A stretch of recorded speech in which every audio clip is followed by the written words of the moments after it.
there, and welcome to another edition of MBH's Fireside Chat. Today we're live in London with our guest, Jim Burton, all the way from my neck of the woods in the USA, from Boulder Sausage, from Colorado, Utah. Jim Burton, so welcome. Thank you. I'm glad you could join us on the Fireside Chat, although we don't have a fireside today. This is your first principals meeting, right? Yes, it is. How are you liking it so far? Enjoying it very much, especially enjoyed yesterday with Chris and all the planning and strategy. So enjoyed that very much. Very cool. So tell us a little bit about you. Boulder Sausage itself has such a rich history. Maybe you could share that with our audience. So our roots actually go back 60 years. When a young German sausage maker immigrated to Boulder, Colorado, and started a little cheese and sausage shop called Don's Cheese and Sausage. And it was very popular because he brought his German recipes with him, and he'd make sausage in the back, and he'd have German potato salad and German soups, and he basically served German cuisine. Very, very popular. And so he continued to run these little retail franchises. In the late 80s, I think probably they ran into some financial trouble. And so in 89, we actually acquired the business. We acquired, what we really wanted was the name, Boulder Sausage, because of what it stood for. We wanted those German recipes. Yeah. And so we acquired the business, and then we got rid of all the retail outlets. We changed the whole business model to be manufacturing with distribution through the major retail chains. So our customers today are Kroger, Safeway, Costco, people like that. Very cool. Very cool. So how did you get introduced to MBH? So my business coach, actually, we were talking about mergers and acquisitions and trying to do some bolt-ons. And he recommended I read The Agglomeration Model, which was a book written by Callum. And so I read that book, and then after that I attended a Harbor Club meeting in Miami. In fact, I think that was their first meeting in the United States. Yeah, wow. And at that meeting, Callum talked about MBH, so I was a little bit interested, but I was going to sort of go off and do it on my own. And about a year and a half later, I went to another Harbor Club meeting in Los Angeles, and I actually attended the agglomeration workshop there. And so once again, I had a chance to spend some time with Callum, and he convinced me that maybe why don't you come along and join MBH, and so that was the beginning of my journey. Yeah. So. Which is ironic. We found out that we were both at the same meeting, but didn't get to meet each other. So very cool. So what was the driving factor that said to you, hey, MBH makes sense for me and my company? What was your strategy? I had several objectives. One was succession planning. I wanted to be able to acquire other companies and merge them because and be able to find talent that maybe I didn't have in my own company. I also was attracted to the liquidity of publicly listed stock, which was very attractive to me. And I also wanted to have a model where I could further do more acquisitions and mergers and grow Boulder Sausage. Very cool. And so once you got on MBH, when did you come into MBH? I came in February of 2021. Oh, during COVID. Fun time. Right after COVID. Right after COVID. Right? So how did you find it coming on board? Like, what did you find that was better than you expected, than what was told to you about MBH? Try to pull the curtain back a little bit so people understand what it's like to be a principal in it. Well, no, I think it was pretty much what I expected. I was told that I was going to be able to be autonomous. I was going to continue to run my business, which was very important. I didn't want someone taking over the business and completely changing the business model. And so I was allowed to continue to operate autonomously. But I also got introduced to a whole bunch of other business leaders that were very successful. And I think as the CEO or the business leader, it's really lonely. Yeah. And so it's nice to be able to talk to other people and share problems and issues and bounce ideas off of them.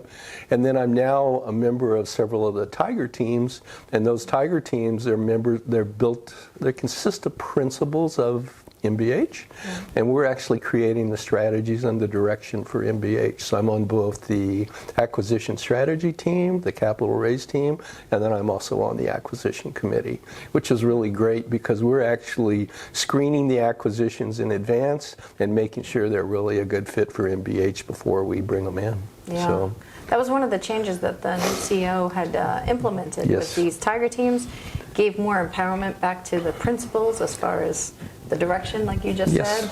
And I definitely appreciate you being on the acquisition team, the insights you bring, as well as the entire team. There's a really skilled team there. And then when you guys make recommendations for a company to come on board, we have the vote of confidence from the rest of the principals. So, Tiger teams are really great. I'm glad you're on them. So tell us a little bit about what your industry is going through right now. You're in the food and beverage industry, so that's a new vertical for MBH, right? Mm-hmm. So you sit like me, all by yourself right now until you bolt on. in the rest of the world. And the rest of the world, right? Yeah. And the rest of because we're in the U.S., right? So tell us how it's been. What are some of the challenges you're facing, and how are you dealing with that? So, a lot of people say, well, COVID was the most challenging business environment of all. Not for us, because we were in the food industry and we're an essential industry. And during COVID, people had to learn to cook. Yeah. They couldn't go to restaurants. And so our business actually went up. But as a result of that, very stressful on our organization. Right. We had a lot of supply chain issues. So post-COVID is much more difficult than during COVID, because today we're dealing with inflation, continue to deal with supply chain issues, and inflation in our industry is not going away. Yeah. I'm continuing to see it, but supply chain issues, labor issues, transportation, energy cost. Almost all of our raw materials are brought in by truck. All of our finished products are delivered by truck. So energy costs are a big issue. So this is the most challenging, difficult environment. I've been in business for 50 years. This is the most challenging business environment I've ever seen. But we're up to the task. We've been here before, and we know how to analyze the problem and how to deal with it. So that's one of the neat things I found for MBH, right? Is a pool of talent you can't buy. You can't buy a board like that.